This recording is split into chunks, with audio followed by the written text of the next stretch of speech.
नमस्कार, मैं हूं मनोज मानस। हमारे स्पेशल बुलेटिन में आपका स्वागत है और हम सबसे पहले बात करेंगे मणिपुर को सौगात, हिंसा पीड़ितों से मुलाकात। प्रधानमंत्री नरेंद्र मोदी आज यानी 13 सितंबर को मणिपुर के दौरे पर पहुंचे। 2 साल पहले यानी 2023 में जातीय हिंसा भड़कने के बाद मणिपुर में प्रधानमंत्री की यह पहली यात्रा है। वे चुराचांदपुर पहुंचे। उन्होंने मणिपुर के लोगों को 8,500 करोड़ रुपए की विकास परियोजनाओं की सौगात के तौर पर कई परियोजनाओं का उद्घाटन किया। प्रधानमंत्री नरेंद्र मोदी ने नेपाल के युवाओं की प्रशंसा करते हुए कहा कि हाल के दिनों में बड़ी संख्या में युवा सड़कों की सफाई और रंगाई पुताई में जुटे नजर आए। उन्होंने कहा कि इन युवाओं की सकारात्मक सोच और कड़ी मेहनत नई ऊर्जा और बदलाव का प्रतीक है। उन्होंने इम्फाल के युवाओं की जो है तारीफ की। मोदी ने सोशल मीडिया पर उनकी तस्वीरें देखने का उल्लेख करते हुए कहा कि यह कार्य न केवल प्रेरणादायी है बल्कि ये उज्जवल भविष्य की ओर स्पष्ट संकेत है। इसके साथ ही पीएम ने नेपाल को प्रगति और समृद्धि के लिए शुभकामनाएं दी।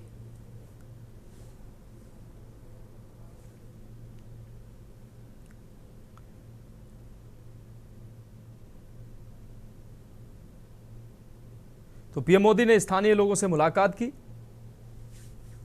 पीएम मोदी की मणिपुर को बड़ी सौगात सामने आई है। तो मणिपुर में हिंसा के बाद प्रधानमंत्री 2023 के बाद पहली बार मणिपुर पहुंचे। 1200 करोड़ की परियोजनाओं का उन्होंने उद्घाटन किया। कुल मिलाकर 8,500 करोड़ की विकास परियोजनाओं का लोकार्पण और शिलान्यास प्रधानमंत्री के द्वारा किया गया है। मणिपुर को बड़ी सौगात प्रधानमंत्री के द्वारा दी गई। अपने बच्चों के भविष्य को सुनिश्चित करें और मैं आज आपको वादा करता हूं, मैं आपके साथ हूं। जो बेघर हो गए ऐसे परिवारों के लिए 7,000 नए घर बनाने के लिए हमारी सरकार मदद दे रही है। स्पेशल पैकेज भी स्वीकृत किया गया है। 500 करोड़ रुपए का विशेष प्रावधान किया गया है।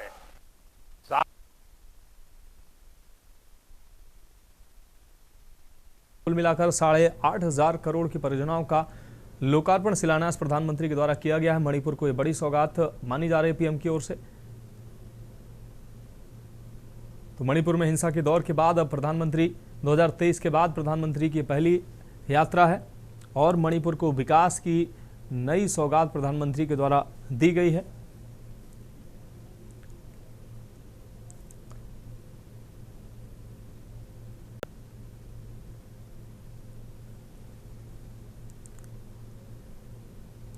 ₹1200 करोड़ की परियोजनाओं का भी मुख्यमंत्री आपको बता दें प्रधानमंत्री नरेंद्र मोदी ने लोकार्पण किया है। प्रधानमंत्री नरेंद्र मोदी की मणिपुर की यात्रा काफी अहम है मणिपुर वासियों के लिए। तमाम विकास परियोजनाओं का लोकार्पण और शिलान्यास प्रधानमंत्री के द्वारा की गई है। लोगों से मुलाकात प्रधानमंत्री ने की है। वहां मणिपुर के विकास को लेकर प्रधानमंत्री ने लोगों से बातचीत की।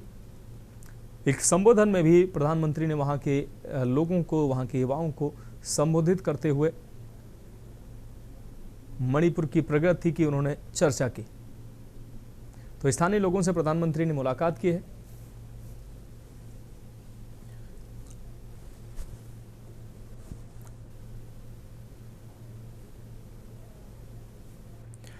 और अब हम बात करेंगे सीमांचल को मिलेगा बड़ा तोहफा। प्रधानमंत्री नरेंद्र मोदी 15 सितंबर को बिहार के सीमांचल क्षेत्र में स्थित पूर्णिया हवाई अड्डे का उद्घाटन करेंगे। यह बिहार में हवाई कनेक्टिविटी को बढ़ावा देने के लिए सरकार की ओर से उठाया गया एक महत्वपूर्ण कदम है। इससे पहले प्रधानमंत्री बिहटा में एक नए हवाई अड्डे की आधारशिला रख चुके हैं और पटना हवाई अड्डे के नए टर्मिनल भवन का उद्घाटन भी कर चुके हैं। पूर्णिया हवाई अड्डे के उद्घाटन के बाद 17 सितंबर से इंडिगो एयरलाइंस रांची से पूर्णिया वाया कोलकाता के लिए नई विमान सेवा शुरू करेगा। अभी यह विमान प्रायोगिक तौर पर सप्ताह में 3 दिन सोमवार, बुधवार और शुक्रवार को संचालित होगा। यह विमान रांची से सुबह 7:30 बजे कोलकाता के लिए रवाना होगा। कोलकाता से यात्रियों को लेकर दोपहर 1:40 पर पूर्णिया पहुंचेगा। इसी दिन यह विमान फिर से रांची वाया कोलकाता के लिए प्रस्थान करेगा। ये उद्घाटन ऐसे समय में हो रहा है जब बिहार में विधानसभा चुनाव हैं और त्योहारों का मौसम नजदीक है। खासकर दिवाली और छठ पूजा, इन त्योहारों के दौरान बड़ी संख्या में प्रवासी बिहारी अपने घर लौटते हैं। पूर्णिया हवाई अड्डे के चालू होने से उन्हें यात्रा के लिए एक और सुविधाजनक विकल्प मिलेगा। इससे उनकी घर वापसी भी आसान और सुविधाजनक होगी।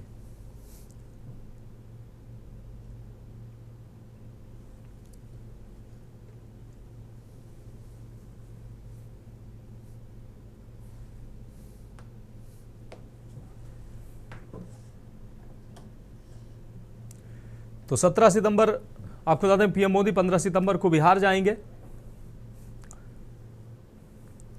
पूर्णिया हवाई अड्डे का प्रधानमंत्री उद्घाटन करेंगे और बिहार में एक कनेक्टिविटी का एक नया ये दौर शुरू होगा। सीमांचल क्षेत्र में अब हवाई कनेक्टिविटी बढ़ेगी। 17 सितंबर से शुरू होगी ये नई विमान सेवा, जिससे बिहार के लोगों को कलकत्ता, झारखंड के रांची से जोड़ा जाएगा और सीधे कनेक्टिविटी बिहार के लोगों से हो सकेगी।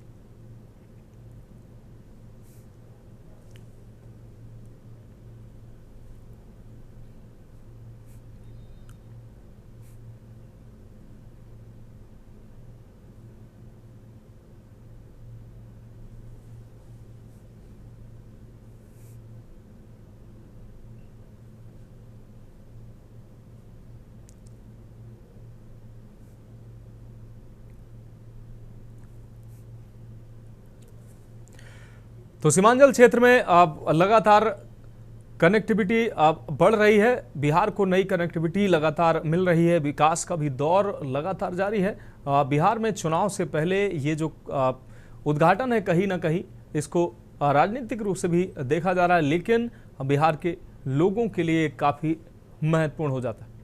और अब हम बात करेंगे कार्की का बीएचयू से नाता। नेपाल की सड़कों से लेकर सदन तक मची उथल पुथल अब थम गई है। शुक्रवार रात युवाओं की पसंदीदा सुशीला कार्की ने देश के अंतरिम प्रधानमंत्री के रूप में शपथ ली है। सुशीला कार्की का भारत से भी काफी खास संबंध है। उनकी पढ़ाई वाराणसी से पूरी हुई है। इसके साथ ही उन्हें अपना जीवन साथी भी बनारस में ही मिला है। सुशीला कार्की ने 1975 में बनारस हिंदू विश्वविद्यालय में राजनीति विज्ञान में एमए यानी कि मास्टर डिग्री हासिल की। उनके पति दुर्गा प्रसाद सुवेदी ने भी उसी विश्वविद्यालय से पढ़ाई की और नेपाल का पहला विमान अपहरण किया। 1973 में सुवेदी और 2 अन्य लोगों ने रॉयल नेपाल एयरलाइंस के एक विमान को हाईजैक किया, जिसमें बॉलीवुड की मशहूर अभिनेत्री माला सिन्हा भी थी। कार्की की बीएचयू से दोस्ती और ईमानदारी के किस्से आज भी याद किए जाते हैं। प्रोफेसर दीपक मलिक जो उस वक्त बीएचयू में पढ़ाते थे, उन्होंने सुशीला कार्की के बारे में बताया कि कार्की हमेशा से ईमानदार थी। उन्होंने कहा कि वे जब भी नेपाल जाते हैं उनसे जरूर मिलते हैं। पिछली बार वे नवंबर 2024 में उनसे मिले थे। वहीं प्रोफेसर मलिक ने बताया कि कार्की ने भ्रष्ट अधिकारियों के खिलाफ सख्त फैसले लिए हैं, जिससे उन्हें बहुत सम्मान मिला।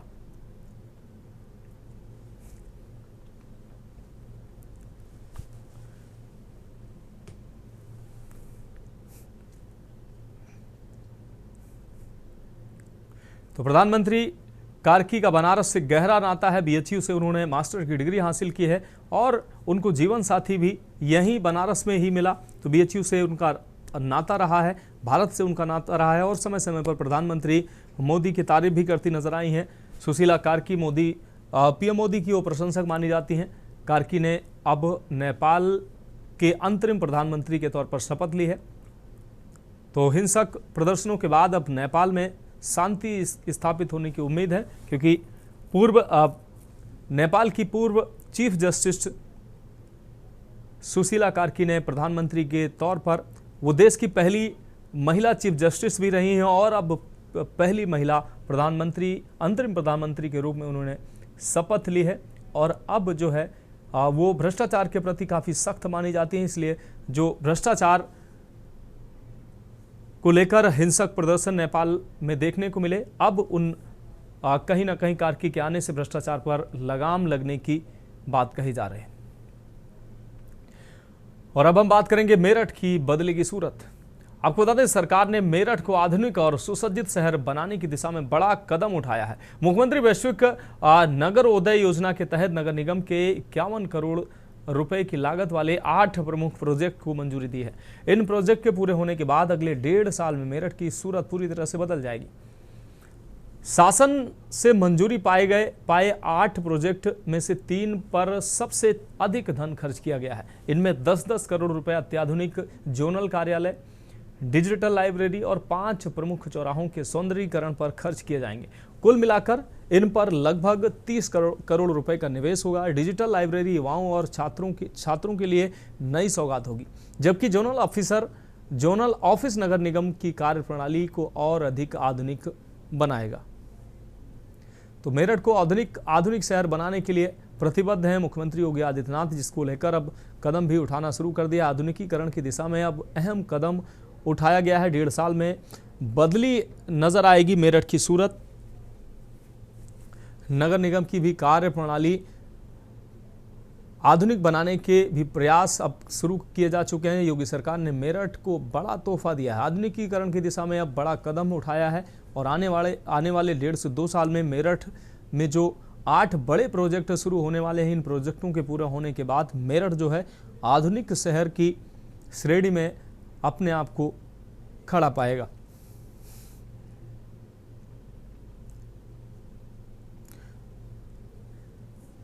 तो मेरठ को आधुनिक शहर बनाने के लिए मुख्यमंत्री योगी आदित्यनाथ ने पहल शुरू कर दी है। 1.5 साल में मेरठ की सूरत बदलने, उसके कायाकल्प की जो तस्वीरों को स्पष्ट करने के लिए काम भी शुरू हो चुका है। योगी सरकार ने मेरठ को बड़ा तोहफा दिया है। 8 बड़े प्रोजेक्ट जो है जिनकी लागत करोड़ों रुपए में है, वो प्रोजेक्ट अब जो है पाइपलाइन से आगे बढ़ चुके हैं और अब ये प्रोजेक्ट जो है जैसे ही पूरा होंगे, कहीं ना कहीं मेरठ जो है आधुनिक शहर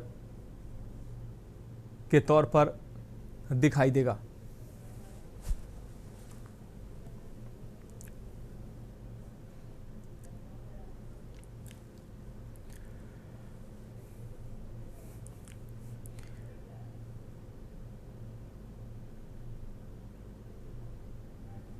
तो योगी सरकार ने मेरठ को बड़ा तोहफा दिया है। 8 बड़े प्रोजेक्ट मेरठ को मिले हैं। आधुनिकीकरण की दिशा में ये प्रोजेक्ट जो है वो मील का पत्थर साबित हो सकते हैं और अगले 8 सालों में मेरठ, आपको बता दें, अगले 1.5 से 2 सालों में इन 8 प्रोजेक्टों के पूरा होने के बाद मेरठ की सूरत बदलने वाली है। योगी सरकार ने इस दिशा में कदम भी बढ़ा दिया है और कहीं ना कहीं मेरठ को ये बड़ा तोहफा माना जा रहा है। तो आधुनिकीकरण की दिशा में मेरठ को आगे ले जाने के लिए योगी सरकार प्रतिबद्ध है और उसकी तैयारी भी की जा चुकी है और अब जो है योजनाओं को धरातल पर उतारने का प्रयास भी शुरू किया जा चुका है। और अब हम बात करेंगे चर्चाओं में राजेश्वर सिंह।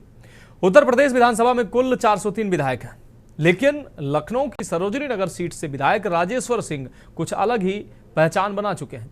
कभी जनता के बीच बेटे की तरह, तो कभी वकील की भूमिका में, तो कभी एक सशक्त वक्ता के रूप में राजेश्वर सिंह की कार्यशैली इन दिनों चर्चा का विषय बनी हुई है।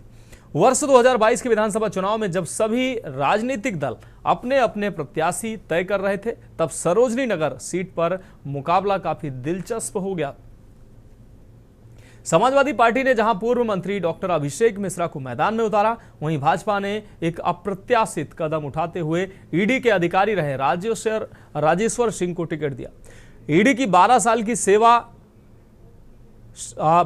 की शेष सेवा को छोड़कर उन्होंने राजनीति में कदम रखा। शुरुआत में जनता को उनमें एक अधिकारी की छवि नजर आई, लेकिन जैसे जैसे समय बीता, लोगों को समझ आया कि राजेश्वर सिंह न केवल एक जनप्रतिनिधि हैं, बल्कि एक जिम्मेदार जनसेवक भी हैं। उनकी पहचान अब सिर्फ पूर्व ईडी अधिकारी की नहीं, बल्कि एक ऐसे नेता की है जो जनता के साथ लगातार संवाद में रहते हैं और उनकी समस्याओं का समाधान भी करते हैं। विधायक बने 3 साल हो चुके हैं, लेकिन आमतौर पर देखी जाने वाली जो दूरी राजनेता और जनता के बीच उनके मामले में नदारद है।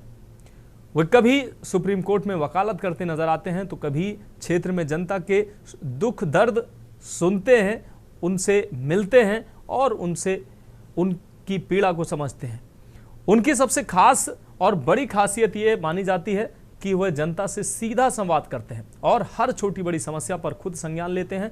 वहीं राजेश्वर सिंह का कहना है कि जनता ने मुझे सेवा के लिए चुना है और मैं इस जिम्मेदारी को पूरी निष्ठा और ईमानदारी से निभाऊंगा। जनता की समस्या ही मेरी प्राथमिकता है और मैं हर समय उनके साथ खड़ा रहूंगा, उनकी हर समस्या को सुनूंगा और उसका समाधान करने का प्रयास करूंगा।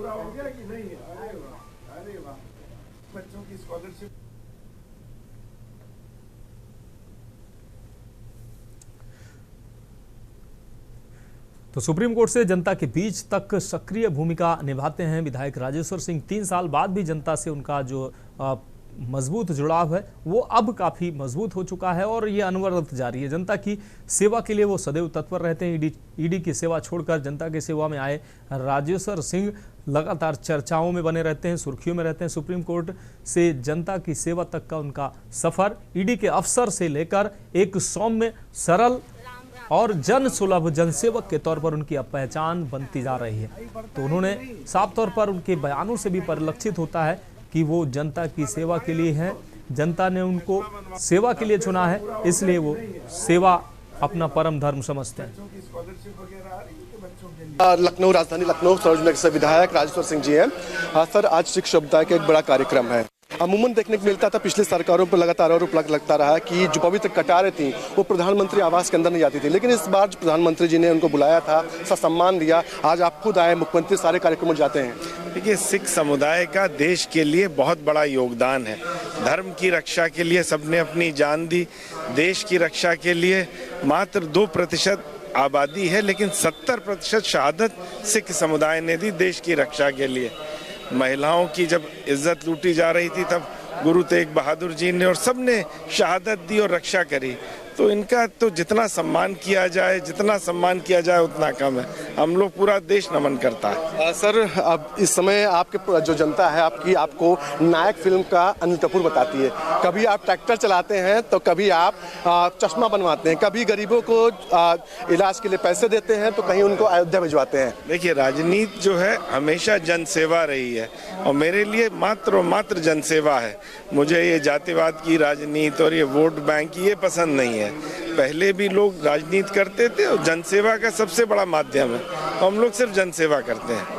सर, लगातार समाजवादी पार्टी है, सरकार पर आरोप लगा रही है कि कानून व्यवस्था ध्वस्त हो चुकी है। समाजवादी पार्टी के समय उनसे खाली इतना पूछ लीजिएगा 5 वर्षों में कितनी हत्याएं हुई थी।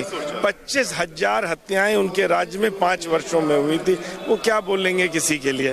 सर, नेपाल में अंतरिम सरकार बन गई है, इससे कितना फायदा भारत को मिलेगा? नहीं, स्थायी आना चाहिए, वहाँ पे स्थायित्व आना चाहिए, सबके हित में है। सर, कांग्रेस के प्रदेश राष्ट्रीय वो हैं, माफ कीजिएगा, राहुल गांधी हैं, वो कह रहे हैं अब हाइड्रोजन बम फूटने वाला।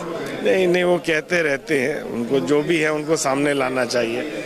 बिल्कुल, हमारे साथ जो सरोजनी नगर से विधायक राजेश्वर सिंह जी थे, इनका साफ तौर पर कहना है कि जन सेवा के लिए जनता ने उनको चुना है और वो बखूबी उस काम को कर रहे हैं। लखनऊ से के न्यूज के लिए अश्विनी कुमार, सहयोगी आदित्य के साथ।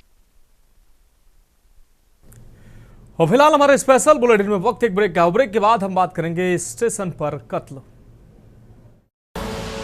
आप देख रहे हैं के न्यूज, खबरों का सारथी। तो ब्रेक के बाद हमारे स्पेशल बुलेटिन में एक बार फिर से आपका स्वागत है। हम बात कर रहे हैं स्टेशन पर कत्ल की। कोलकाता के दक्षिणेश्वर मेट्रो स्टेशन पर शुक्रवार दोपहर 17 वर्षीय छात्र मनोजीत यादव की उसके ही दोस्त ने चाकू मारकर हत्या कर दी। आपको बता दें, बरा नगर निवासी और बाग बाजार हाई स्कूल का छात्र मनोजीत अपने दोस्तों के साथ स्टेशन पर मौजूद था। किसी बात को लेकर हुई कहासुनी ने इतना गंभीर रूप ले लिया कि उसके एक मित्र ने अचानक चाकू से हमला कर दिया। घायल को तुरंत अस्पताल ले जाया गया, लेकिन रास्ते में ही उसने दम तोड़ दिया। पुलिस ने बताया कि आरोपी को देर शाम हावड़ा स्टेशन से गिरफ्तार किया गया है, जब वह ट्रेन पकड़कर भागने की कोशिश कर रहा था। घटना से यात्रियों में दहशत फैल गई है और मेट्रो सुरक्षा पर भी सवाल खड़े हो रहे हैं। पर मेट्रो प्रवक्ता ने स्पष्ट किया है कि हमला नॉन टिकटिंग एरिया में हुआ था, जहां आरपीएफ हर व्यक्ति की निगरानी नहीं कर सकती। प्रवक्ता ने कहा कि टर्न स्टाइल गेट के भीतर सुरक्षा जांच बेहद सख्त है, फिर भी सुरक्षा प्रणाली की समीक्षा की जा रही है। पुलिस सीसीटीवी फुटेज खंगाल रही है ताकि ये पता लगाया जा सके कि आरोपी चाकू लेकर स्टेशन परिसर तक कैसे पहुंचा।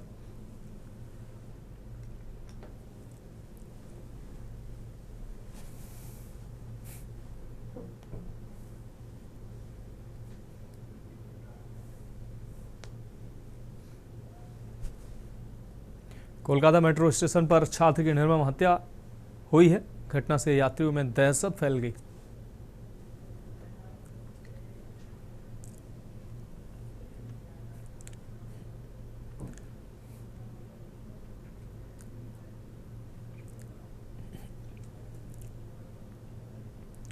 और अब हम बात करेंगे अगली अहम खबर की। खबर उन्नाव से है, जहां डिप्टी सीएम केशव प्रसाद मौर्य शनिवार को उन्नाव पहुंचे, जहां उन्होंने सरकारी योजनाओं की समीक्षा के साथ भाजपा नेताओं से मुलाकात की।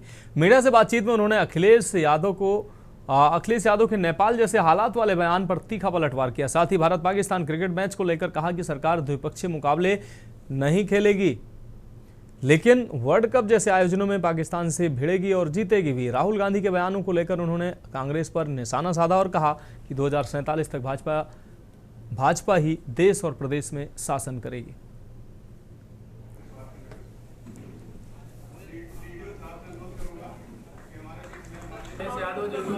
श्री अखिलेश यादव जी को कह देना चोरों का साथ छोड़ दें, भ्रष्टाचारियों का साथ छोड़ दें, क्योंकि देश में कांग्रेस की अगुवाई में जब सरकार थी तो श्री राजीव गांधी जी ने कहा था कि हम दिल्ली से 1 रुपया भेजते हैं तो 15 पैसा जिसके पास भेजते हैं वहाँ पहुँचता है। माननीय प्रधानमंत्री जी के नेतृत्व में, माननीय मुख्यमंत्री जी के नेतृत्व में जब से हमने सरकार बनाई है, जितना पैसा जिस लाभार्थी के खाते में भेजा जाता है पूरा पैसा पहुँचता है। और देश और प्रदेश में अभी ना कांग्रेस का नंबर है ना समाजवादी पार्टी का नंबर है। श्री अखिलेश यादव जी मेरी लाल का हसीन सपना जरूर देखें, लेकिन 2047 तक अभी देश और प्रदेश में जनता के आशीर्वाद से, भाजपा के हमारे कार्यकर्ताओं के परिश्रम से हमारी सरकार है और आगे भी रहेगी। कांग्रेस नेता राहुल गांधी ने क्या किया? वो आपको मालूम नहीं, उसके पहले वो परमाणु बम, फिर भूकंप और फिर हाइड्रोजन की बात कर रहे हैं, लेकिन वो फ्रस्ट्रेशन का शिकार है। वह देश की सत्ता पर अपना जन्मसिद्ध अधिकार समझते थे, लेकिन देश की जनता ने एक गरीब माँ बाप के बेटे, एक ओबीसी वर्ग से आने वाले माननीय नरेंद्र मोदी जी को तीसरी बार प्रधानमंत्री बना दिया और विकसित भारत के लक्ष्य को लेकर के देश आगे बढ़ रहा है।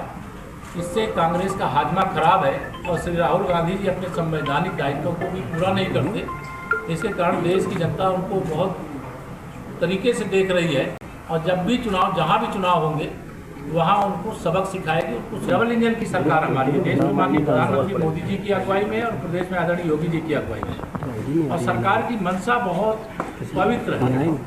अगर देश में हम 140 करोड़ लोगों के लिए माननीय मोदी जी के नेतृत्व में, मार्गदर्शन में काम करते हैं, तो प्रदेश में 25 करोड़ लोगों के लिए माननीय मुख्यमंत्री जी की अगुवाई में हम लोग काम करते हैं। और आज उसी के क्रम में उन्नाव जिले में मैं आया हूँ और जल्दी फिर दोबारा आऊँगा। लेकिन आज जो आवश्यक निर्देश दिए गए हैं, बिजली की शिकायत थी, कुछ उर्वरक की समस्याएं थी, उनका समाधान करने के लिए कड़े निर्देश दिए गए। कुछ यहाँ तमाम राजस्व से मामले कई आए संज्ञान में, उसको लेकर के स्पष्ट कहा गया है कि जिला प्रशासन ये सुनिश्चित करेगा कि तहसील, थाना और ब्लॉक या अपनी जिम्मेदारी ढंग से निभावें। और अब अगली खबर की बात करते हैं। कानपुर के मैनावती मार्ग पर स्थित जेएमडी वर्ल्ड स्कूल में आपको बता दें 3rd स्विमिंग कंपटीशन का आयोजन किया गया है, जिसमें जेएमडी वर्ल्ड स्कूल के बच्चों के साथ साथ कानपुर के 28 स्कूलों के बच्चों ने भाग लिया है। जेएमडी वर्ल्ड स्कूल के प्रधानाचार्य मल्लिका अरोड़ा ने बताया कि स्विमिंग प्रतियोगिता में भाग लेने वाले बच्चों में खासा उत्साह देखने को मिला है। साथ ही अन्य स्कूलों के बच्चों के साथ आए कोच व अभिभावकों ने भी बच्चों का मनोबल बढ़ाया। प्रतियोगिता में पहला व दूसरा व तीसरा स्थान पाने वाले बच्चों को प्रशस्ति पत्र, मेडल देकर सम्मानित किया जाएगा। साथ ही उन्होंने बताया कि प्रतियोगिता में 8 वर्ष उम्र से लेकर 19 वर्ष उम्र तक के छात्र छात्राओं ने प्रतिभाग किया है। जेएमडी स्कूल में स्विमिंग कंपटीशन का आयोजन चल रहा है। जेएमडी के बच्चों समेत 28 स्कूलों के बच्चों ने इसमें प्रतिभाग किया है। विजेताओं को मेडल और प्रशस्ति पत्र से सम्मानित किया जाएगा। कोच और अभिभावकों ने बच्चों का उत्साह बढ़ाया। जेएमडी वर्ल्ड स्कूल में inter school swimming competition organise किया गया है। ये 3rd इंटर स्कूल कंपटीशन है जो कि जेएमडी होस्ट कर रहे हैं और इस साल 26 स्कूल्स ने पार्टिसिपेट किया है, जिसमें कि करीब 150 बच्चे आए हैं और बच्चों की एज ग्रुप 8 ईयर्स से 19 ईयर्स तक के बच्चों ने पार्टिसिपेट किया है। और काफ़ी जोश हमें दिखाई दे रहा है, बच्चों में बहुत एक्साइटमेंट है। रेसेस शुरू हो चुकी हैं और 50 मीटर्स की रेस जो कि हम अभी देख चुके हैं, बहुत ही उत्साह के साथ में बच्चों ने पार्टिसिपेट किया and it is superb event that the children are participating. कितने बच्चों ने पार्टिसिपेट किया? 150 के करीब बच्चों ने पार्टिसिपेट किया 26 स्कूल्स से। तो फिलहाल खबरों में अभी के लिए मेरे साथ इतना ही, मुझे दीजिए इजाजत और आप देखते रहिए के न्यूज इंडिया। आप देख रहे हैं के न्यूज, खबरों का सारथी।